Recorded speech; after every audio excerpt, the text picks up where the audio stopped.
بسم اللہ الرحمن الرحیم الحمدللہ رب العالمین وصلی اللہ علی محمد وآلہ الطاہرین۔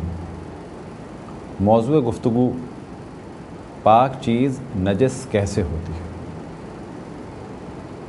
پاک چیز نجس اس صورت میں ہوگی یا تو نجس اتنی تر ہو کہ وہ پاک کو تر کر دے اور اس کی نجاست پاک میں منتقل ہو جائے۔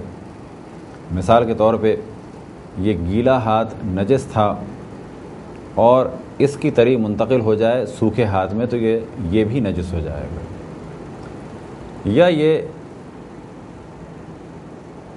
کہ پاک چیز تر ہو اور نجس اس سے مل جائے، یعنی یہ ہاتھ گیلا تھا اور یہ نجس ہاتھ سوکھا تھا اور لیکن یہ اتنا تر تھا کہ اس کی تری یہاں منتقل ہو جائے۔ مثال کے طور پہ یہ نجس ہاتھ اس گیلے پاک ہاتھ سے ایسے مل جائے تو کہا جائے گا کہ یہ نجس ہو گیا، لیکن شرط یہ ہے کہ تری اتنی ہو کہ جسے کہا جا سکے کہ یہ منتقل ہو سکتی ہے، یعنی یہاں سے وہاں جا سکتی ہے، کیونکہ تری کے بھی معیار ہیں اور درجات ہیں۔ مثال کے طور پر اگر ہاتھ ہلکا سا نم ہو، یعنی موئسچر ہے ہلکا سا، لیکن اتنا گیلا نہیں ہے کہ وہ اس کا گیلا پن منتقل ہو نجس ہاتھ کی جانب یا نجس چیز کی جانب، یا یہ کہ نجس چیز ہلکی سی نم ہے۔ مثال کے طور پہ ہاتھ کی مثال جو آپ کے سامنے دی کہ ہاتھ ہلکا سا نم ہے، یعنی ہم نے دھونے کے بعد خشک کر لیا تو یہ اتنا خشک نہیں ہے کہ جو 1 گھنٹے کے بعد ہوگا یا 10 منٹ کے بعد ہوگا، کہا جائے گا کہ گیلا نہیں ہے لیکن خشک کرنے کے بعد بھی یہ نم ہے۔ آیا یہ نم ہاتھ اگر کسی نجس چیز کو اس ہاتھ سے چھوا جائے تو کیا نجس ہو جائے گا؟ کہا جائے گا کہ نہیں۔ اگر یہ ہلکی سی نمی ہے، لیکن نمی کیسی؟ مثال کے طور پہ ہاتھ دھونے کے بعد ہم نے تولیہ سے خشک کر لیا، کہا جائے گا نہیں، اتنی نمی سے کوئی فرق نہیں پڑتا۔ بالکل اسی طریقے سے فرض کریں کہ ایک گدا ہے کہ جو نجس تھا۔ یہ مسئلہ بعض دفعہ پیش آتا ہے بعض ایسے گھروں میں کہ جہاں پر بچے کسی چیز کو نجس کر دیں۔ فرض کریں کہ گدا ہے کہ جس پہ بچے نے پیشاب کیا تھا، جیسے ہی انسان جا کے بیٹھے گا لگتا ہے ایسا ہے جیسے کہ ہم کسی گیلی چیز پہ بیٹھ گئے، لیکن جب اٹھے تو اس کو احساس ہوتا ہے کپڑے سوکھے ہوئے ہیں۔ اب یہاں پر 2 صورتیں ہیں۔ فرض کریں کہ گدا تھا، اس پر بچے نے پیشاب کر دیا اور اس پیشاب پہ ہم نے ہاتھ رکھا یا بیٹھ گئے اور وہ اتنا گیلا تھا کہ ہمارے کپڑے گیلے ہو گئے، یہ ہاتھ گیلا ہو گیا تو کہا جائے گا کہ ہمارا کپڑا بھی گیلا ہو گیا اور ہمارا ہاتھ بھی گیلا ہو گیا، تو نتیجہ کیا ہوگا کہ کپڑا اور ہاتھ ہمارے دونوں نجس ہو گئے۔ اب یہاں پر دوسری صورت کہ گدے پہ بچے نے پیشاب کیا اور اب وہ گیلا نہیں ہے بلکہ نم ہے۔ جیسے ہی آپ ہاتھ رکھیں گے تو آپ کو ایسا لگے گا جیسے آپ کا ہاتھ گیلا ہو گیا، لیکن جب آپ ہاتھ دیکھیں گے تو محسوس ہوگا نہیں، گیلا نہیں ہوا۔ یہ گیلا کیوں محسوس ہوا تھا؟ یہ گیلا اس وجہ سے محسوس ہوا تھا کہ گدے کا ٹیمپریچر کم ہے کیونکہ وہ نم تھا اور ہاتھ کا ٹیمپریچر زیادہ تھا۔ بس جیسے ہی زیادہ ٹیمپریچر والے ہاتھ کو ہم نے وہاں پر رکھا تو ہمیں ایک لحظے کے لیے محسوس ہوا کہ ہمارا ہاتھ گیلا ہو گیا۔ یہ کیوں محسوس ہوا؟ کیونکہ دونوں کے ٹیمپریچر میں فرق تھا، لیکن جب ہم نے ہاتھ اٹھایا تو ہمیں محسوس ہوا کہ نہیں، گیلا نہیں ہوا ہے۔ آیا یہ ہاتھ نجس ہے؟ تو کہا جائے گا یہ ہاتھ نجس نہیں ہوا، کیونکہ نجاست منتقل نہیں ہوئی، فقط اس کی ٹھنڈک محسوس ہوئی۔ بالکل ایسے اگر انسان کسی نم جگہ پہ بیٹھ جائے تو ایک دم سے گھبرا کے اٹھتا ہے کہ شاید ہمارا جسم گیلا ہو گیا، لیکن جب بیٹھے اور کپڑوں کو اپنے چھوئے تو واضح محسوس ہوتا ہے کہ کپڑے ہمارے گیلے نہیں ہیں۔ بس یہ کس چیز کا فرق تھا؟ جسم کا ٹیمپریچر زیادہ تھا اور جگہ کا ٹیمپریچر کم تھا۔ جیسے ہی آپ ایسی جگہ بیٹھے تو آپ کو محسوس ہوا کہ شاید آپ کا لباس یا جسم گیلا ہو گیا ہے، لیکن جب اٹھے تو یقین ہو گیا کہ ہماری قمیض یا ہماری شلوار یا ہماری پینٹ یا ہمارا ہاتھ گیلا نہیں ہوا ہے۔ تو اگر ایسی کیفیت ہے تو کہا جائے گا کہ ہم نجس نہیں ہوئے۔ لیکن پہلی کیفیت کیا تھی کہ ہاتھ گیلا ہو گیا یا کپڑے پیشاب سے گیلے ہو گئے۔ یہاں بھی یقین ہونا چاہیے کہ جس جگہ ہم بیٹھے ہیں یہ جگہ نجس تھی۔ پہلی گفتگو میں ہم نے توجہ دلائی کہ جب تک یقین نہ ہو، بس پہلا مرحلہ کیا ہے کہ وہ چیز نجس ہے کہ جس پہ ہمارا ہاتھ لگا ہے۔ دوسرا مرحلہ کیا ہے کہ اتنی نم ہونی چاہیے وہ کہ وہ نجاست کو منتقل کر دے، یا ہمارا ہاتھ اتنا نم ہو اور گیلا ہو کہ وہ نجاست سے ملنے کے بعد کہا جائے کہ اب نجاست منتقل ہو گئی۔ تو یہ ہے پہلا مرحلہ۔ کپڑا ہو یا زمین یا کوئی اور چیز، میز ہو یا اور چیزیں تصور کی جا سکتی ہیں، مثال کے طور پہ گاڑی یا فریج، تو کہا جائے گا جو حصہ نجس ہوا ہے وہی حصہ بس نجس مانا جائے گا۔ ایسا نہیں ہے کہ سب کا سب نجس ہو گیا۔ البتہ سب کا سب نجس کب مانا جائے گا؟ کہ جب وہاں پر پانی اس طرح سے بہہ رہا ہو۔ مثال کے طور پہ فریج خشک تھا تو جس حصے پہ نجاست لگی خالی آپ اس کو پاک کر لیں، لیکن اگر ڈیپ فریزر نجس ہوا تو یہاں بھی یہی کہا جائے گا کہ جو حصہ نجس ہوا آپ اس کو پاک کر لیں، لیکن اگر ڈیپ فریزر کے نیچے پانی بہہ رہا تھا، یعنی نیچے اچھا خاصا پانی، لائٹ جانے کے بعد ہمیں نظر آیا کہ ادھر سے ادھر ہو رہا ہے، تو کہا جائے گا یہ حصہ نجس ہوا تھا، لیکن کیونکہ پانی وہاں پر برف پانی بن گئی اور پانی وہاں پر ادھر سے ادھر ہو رہا ہے یا بہت زیادہ تر ہے، تو کہا جائے گا اس حصے کی وجہ سے باقی بھی نجس ہو گیا۔ لیکن اگر لباس ہے، گیلا لباس تھا یا سوکھا لباس، اور لباس کا ایک حصہ نجاست میں لگا، تو جو حصہ نجاست میں لگا ہے وہی پاک ہے۔ اب اگر اس حصے کو آپ نے، فرض کریں لباس کا حصہ تھا، اسے آپ نے پاک کیا، تو یہ وہم نہ کریں کہ اب یہ پانی نجس ہو گیا ہے تو یہ بھی نجس ہو گیا، کہا جائے گا نا، یہ حصہ نجس تھا، اس حصے کو ہم نے 2 دفعہ پاک کر لیا، کافی ہے۔ اب یہ سوچنا کہ نجاست اوپر چلی گئی ہے، ایسا کچھ نہیں ہے۔ اسی طریقے سے جسم کا مسئلہ ہے کہ جسم کا جو حصہ نجس ہے، فرض کریں کہ بازو نجس ہو گیا تو یہ نجس ہے، اب کسے پاک کرنا ہے؟ بازو کو پاک کرنا ہے۔ لیکن ہاں، اب اگر بازو کو پاک کیا، پانی نیچے بہہ رہا ہے، تو کہا جائے گا کہ اب یہ دیکھنا ہے کہ صحیح طریقے سے پاک ہوا یا نہیں ہوا۔ لیکن اگر آپ نے بازو کو مثال کے طور پہ اس طرح کسی نل کے نیچے پاک کر لیا تو یہ حصہ پاک ہو جائے گا۔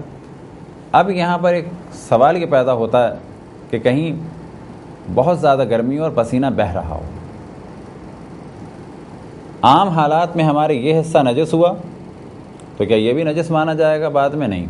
ہلکی سی نمی ہے، کیا نجس مانا جائے گا؟ ہلکا سا پسینہ ہے، کیا نجس مانا جائے گا؟ کہا جائے گا نہیں، پسینہ یہاں بھی ہے، پسینہ یہاں بھی ہے، یہ حصہ نجس ہوا ہے تو یہ حصہ نجس نہیں مانا جائے گا۔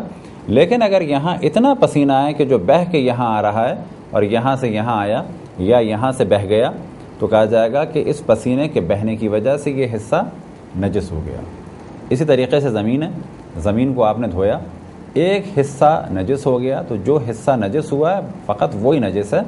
ایسا نہیں ہے کہ یہاں سے وہاں تک، فرض کریں کہ 30 میٹر کا ایک ہال ہے اور یہ سب کا سب گیلا ہے، یہاں اگر نجس ہوا تو کہا جائے کہ وہ 30 میٹر کے وہاں تک نجس ہو گیا، ایسا کچھ نہیں ہے، یہی حصہ نجس مانا جائے گا۔ اب اگر پانی بہہ کے وہاں جا رہا ہو اور وہ پانی قلیل ہو تو وہ ایک الگ موضوع ہے، تو کہا جائے گا پانی کیونکہ بہہ رہا تھا تو وہ حصہ نجس ہو گیا، لیکن جہاں تک بہہ کے جائے گا وہ حصہ مانا جائے گا۔ کھانے پینے کی چیزوں کے بارے میں اور بعض اور چیزوں کے بارے میں بھی مسئلے کو جاننا چاہیے کہ اگر نجس ہو جائیں تو کیا کریں۔ البتہ یہاں پر موضوع کیا ہے کہ پاک چیز نجس کیسے ہوتی ہے۔ فرض کریں کہ ایک دہی کا پیالہ تھا، اس پر ایک نجس چیز گر گئی، تو کیا یہ پورا نجس ہو گیا؟ کہا جائے گا آپ اوپر کا حصہ اتنا ہٹا دیں، جہاں پر نجاست لگی ہے تو باقی پاک ہے۔ گھی کا ڈبہ کھلا ہوا تھا اور گھی جمع ہوا تھا، اگر یہ گھی پگھلا ہوا تھا گرمی کی وجہ سے یا تیل تھا اور اس میں نجاست گر گئی، مثال کے طور پہ کیا نجاست گر گئی؟ چوہے کی مینگنی، جیسے ہی تیل میں گئی یا پگھلے ہوئے گھی میں گئی تو یہ سب کا سب نجس ہو گیا۔ اب اس کا استعمال حرام ہے، کھانا اور کھلانا حرام ہے، بیچنا حرام ہے کھانے اور پینے کے لیے، لیکن اور کاموں کے لیے مثال کے طور پہ اس سے کوئی آگ جلائے یا کشتیوں پہ لگائے یا کسی اور میں استعمال کرے تو وہاں کا الگ موضوع ہے، اس کی اجازت ہے ایسے کام میں بیچنے کے لیے، لیکن کھانے اور پینے کے لیے اس کا بیچنا بالکل جائز نہیں ہے۔ اگر کوئی چیز اتنی سخت ہو کہ اس کے ایک حصے پہ اگر نجاست گرے اور جب اس نجاست والے حصے کو اٹھا لیا جائے تو وہاں پر ایک گڑھا بن جائے۔ اب ایک مثال آپ کے سامنے پیش کی جائے گی جس سے یہ چیز بالکل واضح ہو جائے۔ فرض کریں کہ کوئی کسٹرڈ یا پڈنگ یا کیک یا فرینی ایسی کوئی چیز کھانے پینے کی ہے، یا یہ کہ چاول ہیں، تو چاول والا مسئلہ تو بہت ہی صاف اور آسان ہے کہ اگر اس کا ایک حصہ نجس ہو گیا ہے تو باقی جگہ پاک رہے گی، جو حصہ نجس ہو گیا اس کو ہٹا لیں۔ فرض کریں کسی کی انگلی کٹ گئی کام کرنے کے دوران اور اسے نہیں معلوم تھا اور اس کا خون کسی سالن میں گر گیا، وہ تو پورا نجس ہو جائے گا۔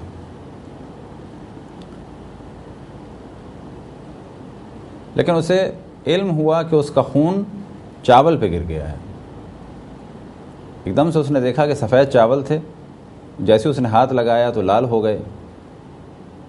اب جو چاول لال ہو گئے یا جو حصہ لال ہو گیا ہے، انہیں اگر کسی پاک چیز سے چمچے سے اٹھا دیا جائے تو کہا جائے گا باقی پاک ہے۔ اسی طریقے سے اگر کوئی فرینی یعنی کھیر یا کسٹرڈ، پوڈنگ، کیک یا کوئی بھی اس قسم کی چیز ہو یا جمع ہوا گھی ہو، اگر اس کا ایک حصہ نجس ہو جائے تو کہا جائے گا کہ اگر وہ اتنی سخت ہے کہ جب چمچے سے اٹھایا جائے تو وہاں پر ایک گڑھا بن جائے۔ اب یہ گڑھا گو کہ ممکن ہے کہ تھوڑی دیر کے بعد پر ہو جائے اور لیول 1 ہو جائے، لیکن جب نجاست گری اس وقت ایک گڑھا، جب ہم نے اس کو اٹھایا تو گڑھا پڑ گیا، تو کہا جائے گا کہ یہ جس جگہ کے بارے میں ہمیں معلوم تھا نجس ہے اسے ہم نے اٹھا کے پھینک دیا، باقی جتنی چیز ہے وہ سب کی سب پاک ہے۔ لیکن فرض کریں کہ یہ بہت زیادہ سخت نہ ہو، مثال کے طور پہ دہی کی مثال دی جائے کہ دہی کے 3 مرحلے ہیں۔ پہلا مرحلہ یہ ہے کہ وہ بالکل دودھ کی صورت میں ابھی آپ نے اسے جمنے کے لیے رکھا ہے، اگر یہ نجس ہو گیا تو کہا جائے گا کہ اس کا ایک حصہ نجس ہوا تو سب کا سب نجس ہو جائے گا۔ دوسرا مرحلہ یہ ہے کہ ابھی وہ پوری طرح نہیں جمائے لیکن وہ ہے تقریباً ابھی لیکوڈ فارم میں، ایسا نہیں ہے کہ جب اس میں سے ایک حصے کو اٹھایا جائے تو وہاں پر گڑھا بن جائے۔ اگر ایسا دہی نجس ہو جائے، کوئی ایک حصہ نجس ہو جائے تو یہ بھی پورا کا پورا نجس ہو جائے گا۔ لیکن اگر دہی سخت ہو چکا تھا اور اس کا ایک حصہ نجس ہوا اور وہ اتنا سخت ہو چکا ہے کہ اگر اس میں سے ہم نجس حصے کو ہٹا لیں تو وہاں پر ایک گڑھا پڑ جائے گا، تو یہاں پر اس صورتحال میں یہ دہی پاک رہے گا۔ یا مثال کے طور پر دہی پر ملائی جمی ہوئی تھی، ہمارا ہاتھ کٹ گیا اور ہمیں یہ محسوس ہوا کہ اس کٹے ہوئے ہاتھ کی وجہ سے اس میں سے جو خون بہا اس سے یہ دہی کی ملائی کا ایک حصہ نجس ہو گیا، تو یہاں پر تو کہا جائے گا کہ اگر یہ ملائی خشک ہے تو پھر یہی حکم ہے اس کا کہ اس حصے کو ہٹا دیں، باقی پاک رہے گا۔ اسی طریقے سے دودھ پر اگر ملائی جمی ہوئی ہے، فرض کریں کسی نے دودھ بوائل کیا، بوائل کرنے کے بعد فریج میں رکھ دیا، فریج سے جب ہم نے نکالا تو اس پر ایک سخت ملائی جمی ہوئی ہے۔ اب اگر ہلکی سی نجاست اس پہ گر گئی اور ہمیں یہ یقین ہے کہ نجاست ابھی دودھ تک نہیں پہنچی ہے، دودھ کے اوپر حصے فقط ملائی تک ہے اور یہ ملائی بھی سخت ہے، بالکل نرم نہیں ہے کہ جس سے نجاست منتقل ہو جائے۔ اب اگر یہاں پر ملائی کے اس حصے کو ہٹا دیا تو باقی دودھ پاک رہے گا۔ یہ ایک مسئلہ تھا کھانے پینے کی چیزوں سے متعلق۔ اب یہی سوال کیا جا سکتا ہے اور چیزوں سے متعلق، مثال کے طور پہ کسی ٹرے میں موم تھا یا کسی ٹرے میں گریس رکھا ہوا تھا، ممکن ہے کسی کے ذہن میں سوال آئے موم اور گریس نجس ہو جائے تو کیا فرق ہے؟ کہا جائے گا کہ نہیں، موم اور گریس اگر نجس ہو جائے تو بعض وہ جگہیں کہ جہاں پر پاک چیز کا استعمال کرنا ضروری ہے وہاں پر نجس گریس یا نجس موم نہیں لگایا جا سکتا۔ کیا کوئی ایسی جگہ ہے کہ جہاں پر گریس بھی پاک لگانا ہوگا؟ کہا جائے گا بالکل۔ فرض کریں کہ مسجد کے دروازوں میں آواز آ رہی تھی، وہاں پر آئلنگ کرنی تھی یا گریسنگ کرنی تھی، تو مسجد کا دروازہ، مسجد کی دیوار اور مسجد کی چیزوں کو پاک رکھنا ضروری ہے اور اسی طریقے سے نجس کرنا حرام ہے۔ اب اگر آپ نے مسجد کے دروازے کو نجس گریس لگا کر نجس کر دیا کہ جس کا اگلا نتیجہ کیا ہوگا وہ یہ ہوگا کہ جب وہ گریس بہے گا تو دیوار یا زمین بھی نجس ہو جائے گی اور یہ کام حرام ہے۔ فرض کریں کہ گریس نجس ہو گیا تو کیا کرنا ہے؟ وہاں بھی یہ دیکھنا ہے کہ گریس اگر نجس ہو گیا تو اس کے اوپر کے حصے کو ہٹا دیں جو حصہ نجس ہوا۔ لیکن اگر آئل نجس ہو گیا تو کیا کرنا ہوگا؟ کہا جائے گا آئل اگر نجس ہو گیا تو وہ کیونکہ لیکوڈ فارم میں ہوتا ہے وہ پورا کا پورا نجس ہو جائے گا۔ آیا اس آئل اور گریس کو پھینکنا ضروری ہے، واجب ہے؟ کہا جائے گا نہیں۔ اگر اس کا کہیں استعمال ہو سکتا ہے کسی ایسی جگہ کے جہاں پر طہارت شرط نہ ہو، مثال کے طور پہ دکان کے کسی شٹر میں یا کسی اور مشینری وغیرہ میں اگر استعمال ہو جائے تو کوئی حرج نہیں ہے، لیکن ایسی جگہ کے جہاں پر ضروری ہے کہ آئل بھی پاک ہو یا گریس بھی پاک ہو، وہاں پر ایسے آئل یا گریس کو استعمال نہیں کیا جا سکتا۔ اس جانب ہم نے پہلے بھی توجہ دلائی کہ بعض چیزوں میں ضروری ہے اور شرط ہے کہ وہ پاک ہوں اور ان نجس نہ کیا جائے، لیکن اگر نجس ہو جائیں تو ان کا بعض شرائط کے ساتھ بیچنا یا استعمال کرنا، جیسے کہ تیل مثال کے طور پر مشین آئل نجس ہو گیا یا انجن آئل اگر نجس ہو گیا تو کیا ہے، کیا اسے مشین میں ڈالا جا سکتا ہے، کسی انجن میں ڈالا جا سکتا ہے؟ بالکل ڈالا جا سکتا ہے، کسی قسم کا کوئی حرج نہیں ہے، کیونکہ انجن کا پاک رکھنا ضروری نہیں ہے، کسی مشینری کا پاک رکھنا ضروری نہیں ہے، لیکن مسجد کا حکم بالکل الگ ہے، وہ ہم نے آپ کے سامنے اختصار کے ساتھ بیان کیا۔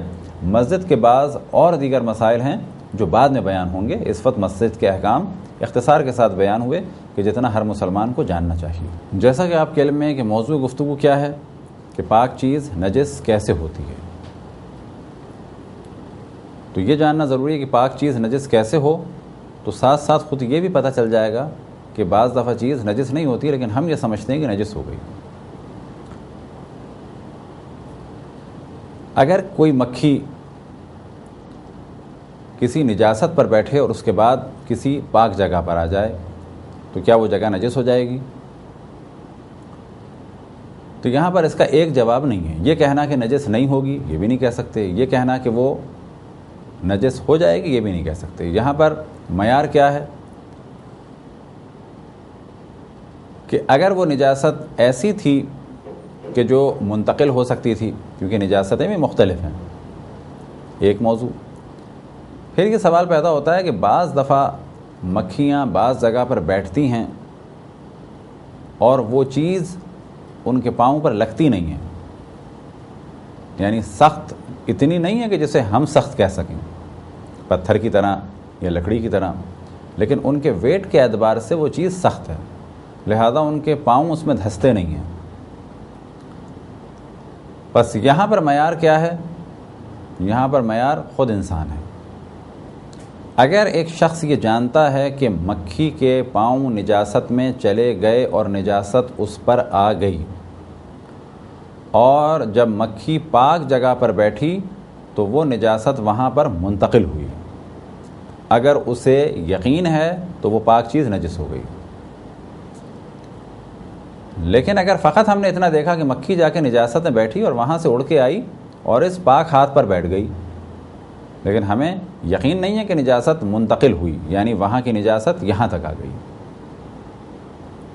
تو ایسی صورت میں کیا ہے؟ ہاتھ پاک ہے۔ اس مسئلے کا جاننا ضروری ہے، خصوصاً ان علاقوں میں کہ جہاں پر مکھیاں بہت زیادہ ہیں۔ اگر اس مسئلے کو نہ جانتا ہو انسان تو کیا یہ سوچا جائے کہ ہم یہ جانتے ہیں کہ مکھیاں جا کر گندی نالی اور نجاست میں بیٹھتی ہیں اور پھر کبھی اڑ کے یہاں آتی ہیں، تو کیا ہم اسی کام میں لگے رہیں کہ جی ہمیں پسینہ آیا ہوا تھا اور مکھیاں آ کے بیٹھی تھیں؟ یہ مکھیاں جو ہیں وہ رات کو غائب ہو جاتی ہیں اور جب غائب ہوتی ہیں جائے کسی نجس جگہ پر بیٹھتی ہیں، یا یہ کہ جب تک میں نہیں تھا تو یہ مکھیاں ایک نجاست میں بیٹھی تھیں، اب وہاں سے اڑ کر میرے ہاتھ پر آئی ہیں تو میرا ہاتھ نجس ہو گیا؟ تو کہا جائے گا نہیں، ایسا نہیں ہے، بلکہ دیکھنا یہ ہوگا کہ اگر ہمارا ہاتھ گیلا تھا یا نہیں تھا۔ تو اگر گیلا تھا تو پھر اگلا سوال یہ پیدا ہوگا کہ مکھی جو اڑ کے آئی کیا اس کے پاؤں میں نجاست تھی جو وہاں کی نجاست یہاں آئی، یا یہ کہ فقط وہ نجاست پر بیٹھی؟ اب ممکن ہے کوئی کہے کیا یہ ممکن ہے کہ ایک چیز نجاست پر بیٹھے اور وہ خود نجس نہ ہو؟ کہا جا سکتا ہے بالکل۔ فرض کریں کہ ایک جانب کوئی فضلہ پڑا ہو نجس، فضلہ پڑا ہو نجس،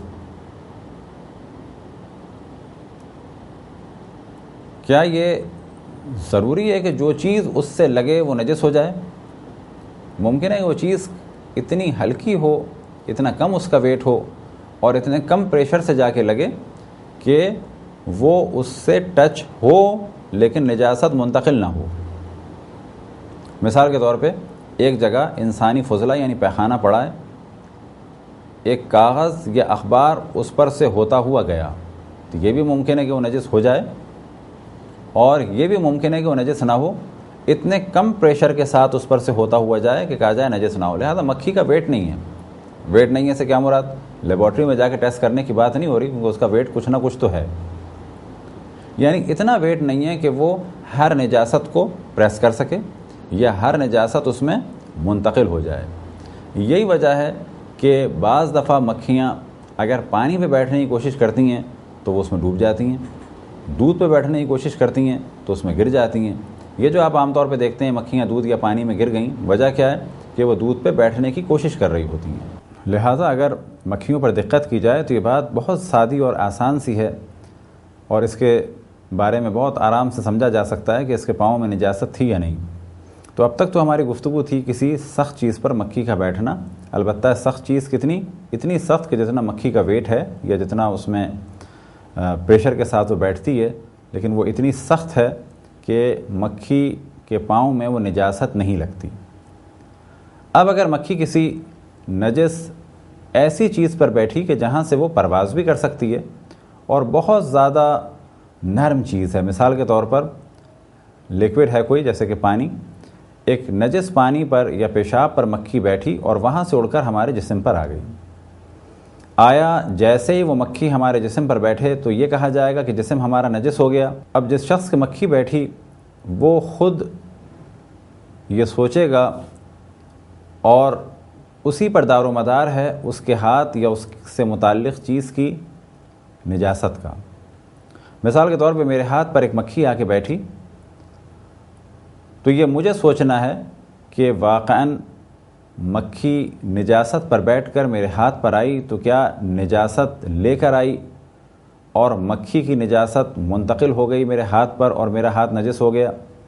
اگر مجھے یقین ہے، اب یہاں پر وہ چیز ذہن میں رہے کہ شک نہیں چلے گا، اگر یقین ہے تو کہا جائے گا کہ یہ ہاتھ نجس ہو گیا۔ اب عام حالات میں کہ جس طرح شہر اور بعض گاؤں دیہاتوں میں مکھیاں ہوتی ہیں تو وہاں پر نجاست کا دار و مدار اسی پر ہے، اور عام طور پر لوگ یہی کہتے ہیں کہ مکھی کے ساتھ نجاست منتقل نہیں ہوتی سے کیا مراد؟ مکھیاں آ کے بیٹھتی ہیں اور ہمیں کسی قسم کا احساس نہیں ہوتا کہ جہاں سے وہ آئی تھی تو کوئی نجاست چھوڑ گئیں۔ اب یہ ذہن میں رہے کہ جراثیم کا ہونا الگ ہے اور نجاست کا منتقل ہونا بالکل الگ چیز ہے۔ نجس چیز جب ہوگی کہ جب کوئی نجاست کسی اور جگہ سے آ کر کسی ایک پاک چیز پر لگ جائے تو وہ پاک چیز نجس ہو جائے گی۔ اگر کسی برتن میں پانی ہو اور اس برتن سے پانی بہہ رہا ہو سوراخ کے ذریعے سے، اب اگر اس برتن سے پانی بہہ رہا ہے سوراخ کے ذریعے سے ایک پریشر کے ساتھ، تو چاہے وہ نجس زمین پر ہی کیوں نہ گرے، کہا جائے گا اوپر کا پانی پاک ہے۔ اب ایک فرض یہ کیا جا سکتا ہے کہ جس برتن میں سوراخ ہے، فرض کریں کہ یہ کسی برتن کا پیندہ ہے، یہاں پر سوراخ ہے اور زمین یہ ہے اور پانی یہاں سے گر کے اس طرح سے بہہ رہا ہے، تو کہا جائے گا یہ پانی پاک ہے۔ لیکن اب فرض یہ کہ اس پیندے میں سوراخ ہے اور یہ ایک نجس زمین پر اس طریقے سے لگا ہوا ہے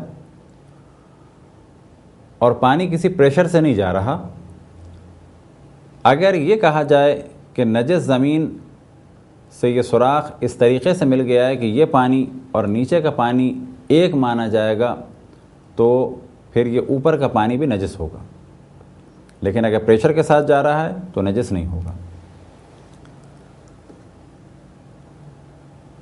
یہ مسئلہ عام طور پر پیش آتا ہے بعض برتنوں کے ساتھ کہ ایک برتن میں سوراخ تھا، اسے آپ نے نجس زمین پر رکھ دیا، تو یہاں پر معیار کیا ہے کہ اگر پانی پریشر کے ساتھ بہہ رہا تھا تو یہ اوپر کا پانی پاک ہے، لیکن اگر زمین نجس تھی اور اب سوراخ ایسا تھا کہ پانی بہا نہیں، اور یا یہ کہ وہاں پانی جمع ہو گیا اور اس کے بعد اوپر کا پانی اور نیچے کا پانی مل گیا آپس میں، تو اوپر کا پانی بھی نجس ہو جائے گا، کیونکہ پریشر سے وہ بہہ نہیں رہا اور اب وہ نجس پانی اور پاک پانی مل چکا ہے۔ دوران گفتگو اس چیز کی جانب توجہ دلائیں کہ موضوع ہمارا کہ پاک چیز نجس کیسے ہوتی ہے۔ اب کیونکہ موضوع یہ ہے کہ پاک چیز نجس کیسے ہوتی ہے، تو اسی میں گفتگو آ جاتی ہے کہ بعض دفعہ انسان یہ سمجھتا ہے کہ چیز نجس ہو گئی لیکن وہ نجس نہیں ہوتی، یعنی بعض دفعہ پاک چیز نجس ہو جاتی ہے اور بعض دفعہ پاک چیز نجس نہیں ہوتی۔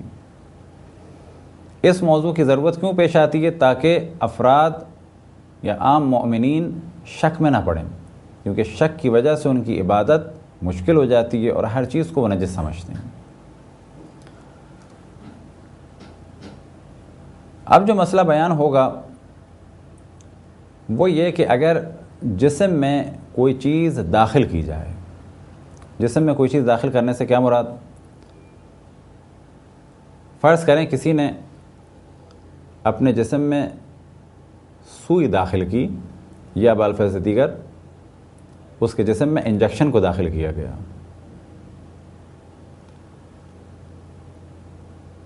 اگر یہ مانا جائے کہ انجیکشن خون سے لگا ہے،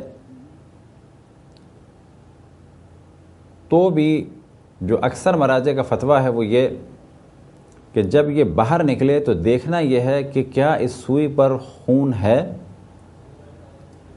اگر خون نہیں ہے، باوجود یہ کہ سوئی جسم میں گئی یا انجیکشن اندر تک داخل ہوا، لیکن جب باہر نکلا تو خون نہیں تھا، تو کہا جائے گا کہ یہ انجیکشن یعنی اس کی سوئی پاک ہے، باوجود یہ کہ یہ جسم کے اندر داخل ہوئی لیکن پاک ہے۔ اسی طریقے سے چاقو، فرض کریں کسی کا ہاتھ اس طرح سے کٹا اور فوراً چاقو ہٹ گیا اور چاقو پہ کسی قسم کے خون کا اثر نہیں ہے، تو اکثر مراجع فرماتے ہیں کہ اگر خون کا اثر نہیں ہے تو یہ پاک ہے، کیونکہ خون کب جاری ہوتا ہے؟ اس وقت جاری ہوتا ہے کہ جب باریک باریک رگیں کٹ جائیں اور کٹنے کے بعد انہیں باہر آنے کا موقع ملے، اور چاقو پہلے ہی الگ ہو چکا ہے، لہذا وہ خون سے نجس نہیں ہوا۔ اسی طریقے سے کیونکہ جسم میں داخل ہونے کی بات ہے، تو فرض کریں کہ انیما استعمال کیا جاتا ہے قبض کو ختم کرنے کے لیے۔ اگر وہ کسی کے مقعد یعنی پیخانے کے مقام میں داخل کیا گیا اور اس پر کسی قسم کی نجاست نہیں ہے باہر نکلنے کے وقت، تو کہا جائے گا کہ یہ پہلے کی طرح سے پاک ہے۔ لیکن اگر اس پہ پیخانے کے کوئی ذرات ہوں یا اس کا رنگ بدل چکا ہو تو کہا جائے گا یہ نجس ہے۔ اسی طریقے سے جب بچے بیمار ہو جاتے ہیں تو ان کے پیخانے کے مقام میں ایک ٹیبلٹ ان کے بخار کو کم کرنے کے لیے داخل کی جاتی ہے۔ اگر یہ ٹیبلٹ باہر نکل آئے اور اس پر کسی قسم کے پیخانے کی علامتیں نہ ہوں تو کہا جائے گا کہ یہ گو کہ ان کے پیخانے کے مقام میں رکھی گئی تھی لیکن یہ پاک ہے۔ وجہ کیا ہے کہ اس پہ عین نجاست نہیں ہے۔ اس مسئلے میں حضرت آیت اللہ العظمیٰ مکارم شیرازی اور حضرت آیت اللہ العظمیٰ شبیری زنجانی فرماتے ہیں کہ اگر یقین ہے آپ کو کہ یہ نجاست سے ملی ہے چیز تو نجس مانی جائے گی، لیکن باقی کیا فرماتے ہیں کہ بے شک نجاست سے اندر جا کر ملی ہو لیکن جب باہر آئی ہے تو پاک مانی جائے گی۔ خداوند تبارک و تعالیٰ سے دعا ہے کہ بحق محمد و آل محمد ہمیں تعلیمات قرآن اور تعلیمات محمد و آل محمد سے آشنا ہونے کی توفیق عطا فرمائے۔ وصلی اللہ علی محمد و آلہ الطاہرین۔